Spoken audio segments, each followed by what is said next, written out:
بسم الله الرحمن الرحيم. الحمد لله رب العالمين، والصلاة والسلام على سيد الأنبياء والمرسلين محمد وآله وأصحابه أجمعين. أما بعد، فأعوذ بالله من الشيطان الرجيم. بسم الله الرحمن الرحيم. يا أيها الرسل كلوا من الطيبات واعملوا صالحا إني بما تعملون عليم. صدق الله العظيم. میرے محترم بزرگوں اور دوستوں اور عزیز اسلامی اور دینی بھائیوں،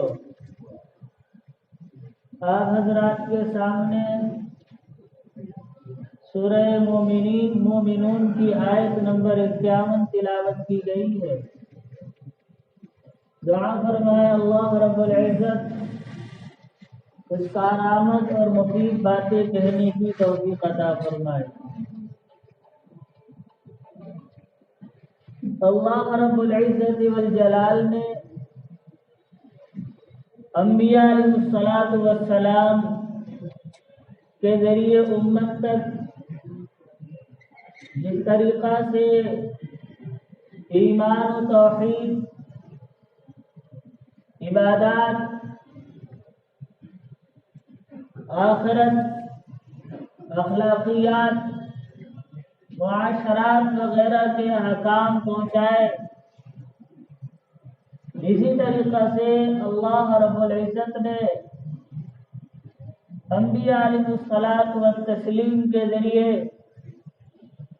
امت تک خرید و فروخت، بیع و شراء، صنعت و حرفت اور معاشیات کے طریقے بھی امت تک پہنچائے. اگر بندے ان بتائے ہوئے طریقوں کو اپنائیں گے اور اس کے مطابق خرید و فروخت کریں گے، کاروبار کریں گے، کمائی کے لیے کوئی راستہ اور ذریعہ اپنائیں گے تو دنیا میں بھی فلاح و کامران ہوں گے اور آخرت میں بھی اللہ رب العزت اس کے اوپر انعامات سے نوازے گا. لیکن اگر کوئی ان بتائے ہوئے طریقوں کو چھوڑ کر اپنی منمانی کرے گا اور حلال کمائی کے بجائے حرام طریقہ سے کمائے گا تو اسے دنیاوی اعتبار سے بھی اور اخروی اعتبار سے بھی نقصانات سے دوچار ہونا پڑے گا. قرآن کریم کی آیات اور احادیث مبارکہ کو سامنے رکھ کر علماء کرام نے بہت سارے نقصانات بیان کیے ہیں، جن میں سے چند نقصانات بیان کیے جاتے ہیں. حرام کمائی کا سب سے بڑا نقصان یہ ہے کہ جب بندہ دعا کرتا ہے تو اللہ رب العزت کی بارگاہ میں اس کی دعا قبول نہیں ہوتی. مسلم شریف کی روایت ہے، رسول اکرم صلی اللہ علیہ وسلم نے ارشاد فرمایا، ان اللہ امر المسلمین بما امر به المرسلین، کہ اللہ رب العزت نے مومنین کو انہی چیزوں کا حکم دیا ہے جن چیزوں کا حکم اپنے رسولوں کو دیا ہے. پھر آپ نے 2 آیتیں تلاوت فرمائی. ایک آیت میں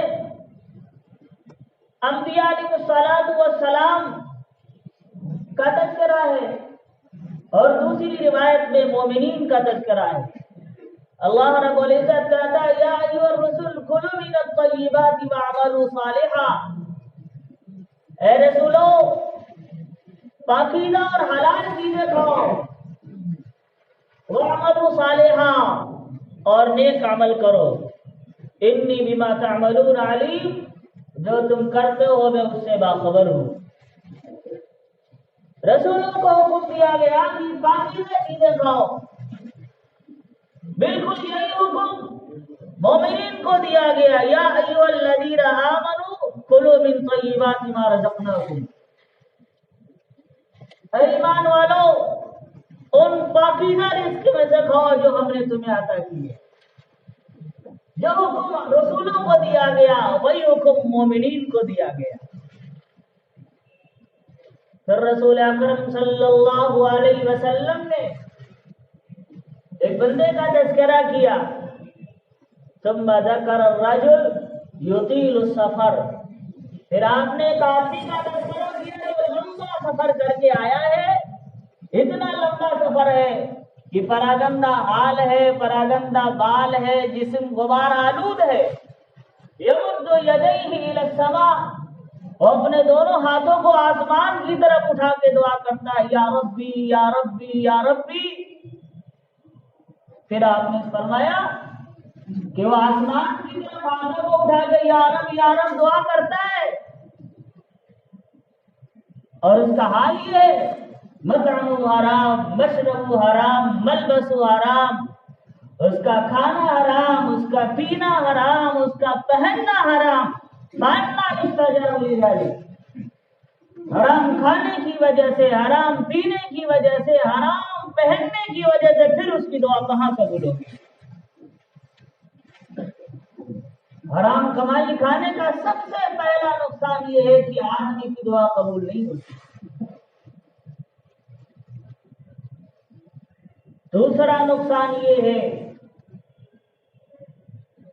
کہ اگر کسی کو ولایت جیسا عظیم الشان مرتبہ بھی مل گیا ہے، اگر ایک لقمہ بھی حرام کا کھا لیا تو اس سے ولایت کا مرتبہ سلب کر لیا جاتا ہے، چھین لیا جاتا ہے۔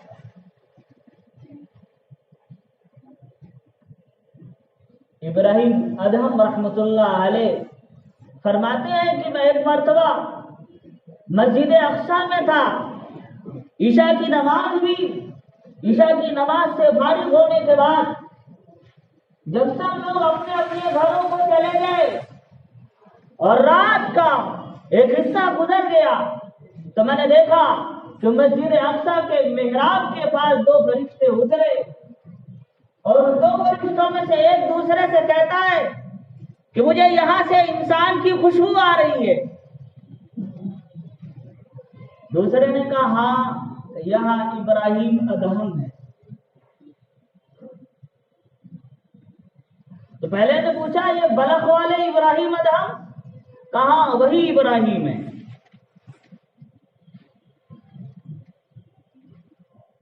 پھر پہلے نے کہا کتنا عظیم الشان انسان ہے کہ جس نے اپنے رب کو راضی کرنے کے لیے بڑی مشقتیں اٹھائیں، بڑی پریشانیاں اور مصیبتوں کا سامنا کیا، اور ان کی مشکلات اور مصائب پر صبر کیا، یہاں تک کہ اللہ رب العزت والجلال نے انہیں مقام ولایت عطا کیا۔ لیکن افسوس کہ ایک چھوٹی سی چوک کی وجہ سے اللہ رب العزت نے وہ مقام ولایت سلب کر لیا۔ تو کہنے لگا پہلا والا کہ وہ چھوٹی سی چوک کیا تھی کہ جس کی وجہ سے ان سے مقام ولایت سلب کر لیا گیا؟ تو کہنے لگے ایک مرتبہ ایسا ہوا تھا کہ انہوں نے ایک حرام کی کھجور اپنے منہ میں ڈال لی اور اسے کھا لیا، جس کی وجہ سے اللہ رب العزت نے ان سے ولایت جیسا عظیم الشان مقام سلب کر دیا۔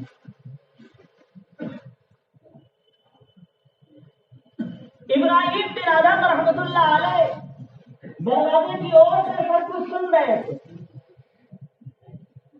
جب سنے تو روتے ہوئے مسجد سے نکلے، کہاں مسجد اقصی اور کہاں بصرہ، مسجد اقصی سے سفر کیا، بصرہ گئے جہاں وہ کھجور کا واقعہ پیش آیا تھا۔ ابراہیم بن آدم کہتے ہیں کہ واقعہ یوں تھا کہ میں ایک مرتبہ کھجور خریدنے گیا، دکاندار سے میں نے کھجور لی اور کھجور کو اپنے ٹوکرے میں رکھا، اور جب واپس پلٹنے لگا تو کھجور گری ہوئی تھی۔ میں نے سمجھا کہ شاید یہ کھجور میرے ٹوکرے سے گری ہے، اس لیے میں نے اسے اٹھایا اور کھا لیا۔ حالانکہ وہ کھجور میرے ٹوکرے سے نہیں گری تھی بلکہ دکاندار کے ٹوکرے سے گری۔ ابراہیم بن آدم رحمۃ اللہ علیہ مسجد اقصیٰ سے بصرہ کا سفر کیے اور بصرہ پہنچے۔ بصرہ ایک دکاندار سے کھجور خریدی اور اس دکاندار کے پاس گئے جہاں سے پہلے کھجور خریدی تھی اور واقعہ پیش آیا تھا، اور اس کے پاس گئے اور اسے کھجور عنایت کی اور پورا واقعہ بیان کیا کہ تیرے ایک کھجور کی وجہ سے مجھے اتنی بڑی سزا ملی کہ مجھ سے مقامی ولایت سلب کر لیا گیا۔ مجھے کھجور عنایت کی اور پھر فرمایا کہ تم مجھے معاف کر دو، میں نے تمہاری ایک کھجور بغیر تمہاری اجازت کے کھا لی تھی۔ اس نے کھلے دل سے معاف کیا، اور پھر ابراہیم بن آدم رحمۃ اللہ علیہ کے پاؤں سے لپٹ گیا کہ حضرت مجھے معاف کر دیجئے کہ میری وجہ سے آپ کو اتنی پریشانی اٹھانی پڑی۔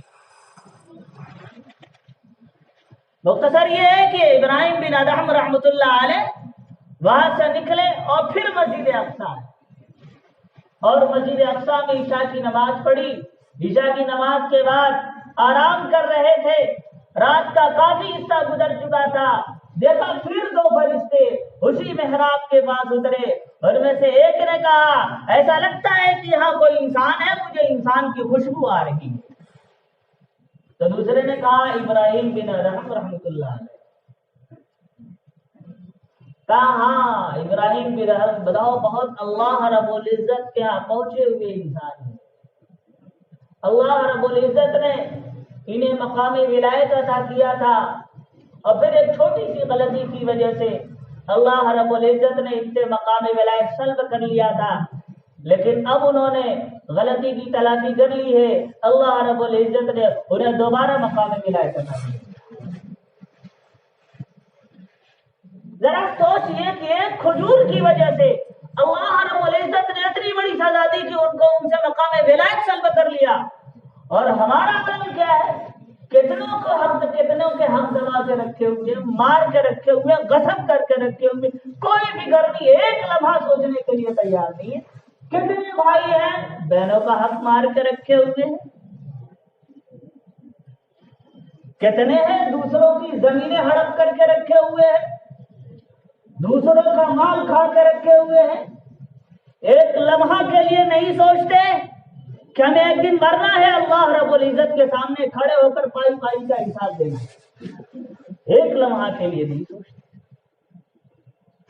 تو پہلا نقصان یہ ہے کہ دعائیں قبول نہیں ہوتی، دوسرا نقصان یہ ہے کہ ولایت جیسا عظیم الشان مرتبہ بھی سلب کر لیا جاتا ہے۔ تیسرا نقصان یہ ہے کہ اعمال اللہ رب العزت کی بارگاہ میں قبول نہیں ہوتے۔ اگر آپ ناجائز اور حرام کمائی سے مال کھاتے ہیں، پھر چاہے لاکھ نماز پڑھیے، لاکھ سجدے کیجیے، اللہ رب العزت کے کوئی قابل قبول نہیں۔ رسول اکرم صلی اللہ علیہ وسلم نے ارشاد کرا، مشکات شریف میں روایت موجود ہے کہ رسول اکرم صلی اللہ علیہ وسلم نے ارشاد فرمایا، من اشترى ثوبا ب10 دراهم، جس نے کوئی کپڑا 10 درہم میں خریدا، وفیہ درہم حرام، اور اس میں 1 درہم حرام کا ہے۔ 10 روپے میں آپ نے کوئی کپڑا خریدا، 9 روپے حلال کا ہے، اس میں 1 روپیہ حرام کا ہے،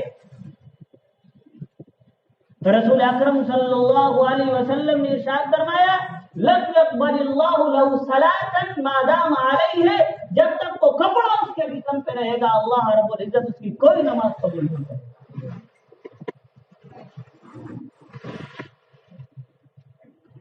حضرت عبداللہ بن عمر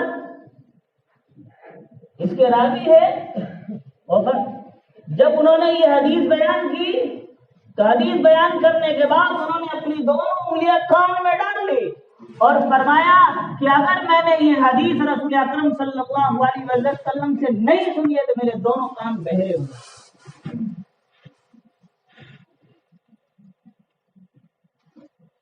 تیسرا نقصان یہ ہے کہ اللہ رب العزت کی بارگاہ میں نیک عمل بھی قبول نہیں ہوتا۔ چوتھا نقصان یہ ہے کہ مال حرام کی وجہ سے انسان بے برکتی کا شکار ہو جاتا ہے۔ حضرت عبداللہ بن مسعود رضی اللہ تعالی عنہ کی روایت ہے، وہ فرماتے ہیں کہ رسول اکرم صلی اللہ علیہ وسلم نے ارشاد فرمایا کہ جس نے حرام کمائی اختیار کی، حرام مال کمایا، پھر اس میں سے صدقہ کیا، اللہ رب العزت وہ صدقہ قبول نہیں کرتا ہے۔ پھر فرمایا کہ وہ خرچ کرتا ہے، اللہ رب العزت اس میں برکت نازل نہیں کرتا ہے، اس سے برکت اٹھا لیتا ہے۔ پھر فرمایا کہ اگر یہ مر گیا اور مرنے کے بعد ترکہ چھوڑا، حرام مال سے حرام مال چھوڑا، تو یہ دراصل ترکہ نہیں چھوڑ رہا ہے، اپنے لیے جہنم کی آگ کو چھوڑ رہا ہے۔ بے برکتی کی متعدد صورتیں ہو سکتی ہیں۔ ایک صورت یہ ہے کہ اصل مال ہلاک ہو جائے، دوسری صورت یہ ہوتی ہے کہ کام ہوتے ہوتے رک جاتا ہے۔ کتنے لوگ کہتے ہیں کہ میں نے سارے اسباب اختیار کیے، کام ہوتے ہوتے بس ہو ہی رہا تھا کہ رک گیا، یہ دراصل مال حرام کی نوسط ہے۔ تیسری صورت یہ ہے کہ آدمی بے سکونی کا، بے اطمینانی کا شکار ہوتا ہے، اس کے پاس عالیشان بنگلے ہوں گے، عالیشان گاڑیاں ہوں گی، بینک بیلنس ہوں گے، لیکن آدمی بے سکونی کا شکار ہوگا کیونکہ مال کے اندر حرام مال کی آمیزش ہے۔ کتنے لوگ ہیں سب کچھ ہونے کے باوجود بے سکونی کا شکار ہے، رات کو سوتے ہیں نیند نہیں آتی ہے، نشہ آور نیند آور جب تک گولی نہیں کھاتے اس وقت تک انہیں نیند نہیں آتی۔ کیا بات ہے بھائی؟ اپنا محاسبہ کرنا چاہیے، کہیں ایسا نہ ہو کہ ہمارے مال کے اندر کوئی حرام مال مل گیا۔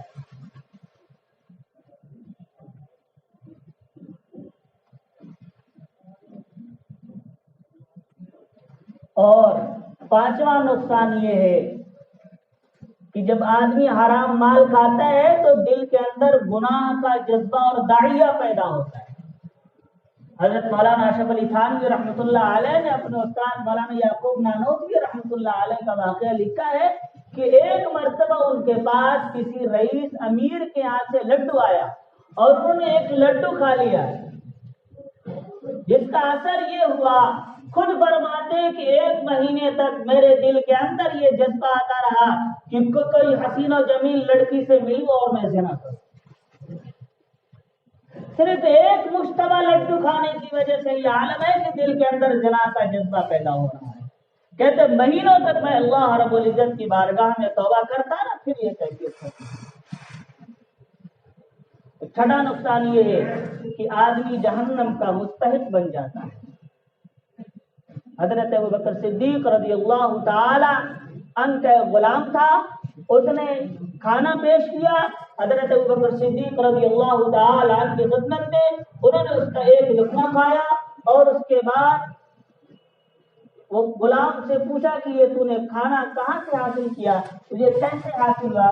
کہا زمانے جاہلیت میں کہانت کرتا تھا، اس کے عوض میں مجھے پیسہ ملا تھا، اس پیسے سے میں نے کھانا خریدا اور پھر آپ کو کھلایا۔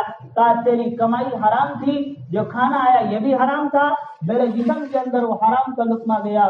اپنی انگلیاں منہ کے اندر ڈالتے رہے اور قے کرتے رہے اور قے نہیں ہو رہی تھی۔ لوگوں نے کہا حضرت پانی پی لیجئے، پانی پینے کے بعد قے ہو جائے گی۔ پانی پیتے رہے، قے کرتے رہے، یہاں تک کہ وہ سارا کا سارا کھانا باہر آ گیا۔ تو لوگوں نے کہا حضرت اتنی مشقت برداشت کرنے کی کیا ضرورت تھی؟ فرمایا اگر یہ ایک لقمہ میری جان کے ساتھ بھی نکلتا تو میں اسے ضرور نکالتا، کیونکہ میں نے رسول اکرم صلی اللہ علیہ وسلم سے سنا ہے کل جسم نبت من سوء فالنار اولی به، ہر وہ جسم جو حرام لقمہ سے پلا بڑا ہو جہنم کا وہ زیادہ مستحق۔ تو حرام کمائی کے اثرات انسان کی زندگی پر پڑتے ہیں۔ آدمی بے سکونی کا، بے اطمینانی کا، نقصانات کا شکار ہوتا ہے، حتیٰ کہ اس کا اثر نسلوں تک پہنچتا ہے۔ اللہ رب العزت ہمیں کہنے سننے سے زیادہ عمل کرنے کی توفیق عطا فرمائے۔ وآخر دعوانا الحمد للہ۔